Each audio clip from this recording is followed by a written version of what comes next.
Samuel, hi. Hi, Vajrang. Congratulations, buddy. Thank you so much.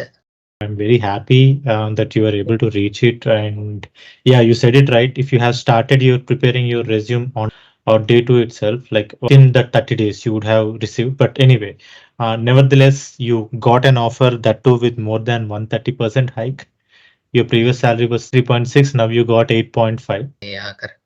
Congratulations, man. So people often think that they will not get more than 30% hikes, but they are getting hikes more than 100%, but only deserved people are getting hikes. If you are able to convince them, like, okay, you are getting so much technical advantage from me, and that's how you're going to be placed. Actually, the confident level, right? You Hmm. gave me and you told me like first Hmm. you start giving interviews, Amos, then only you might come to know what's the current market, how they are asking questions. Then only you will Correct. get an idea about that.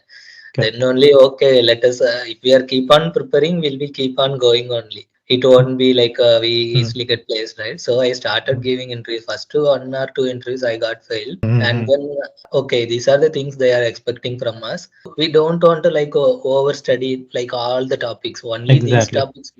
Yeah, that's Exactly. what you mentioned in our training also, right? You gave us on PDF and there all the Hmm. questions and everything has been mentioned. Only the topic which we have covered in our training sections are really helpful. Great. Good to know, Samuel.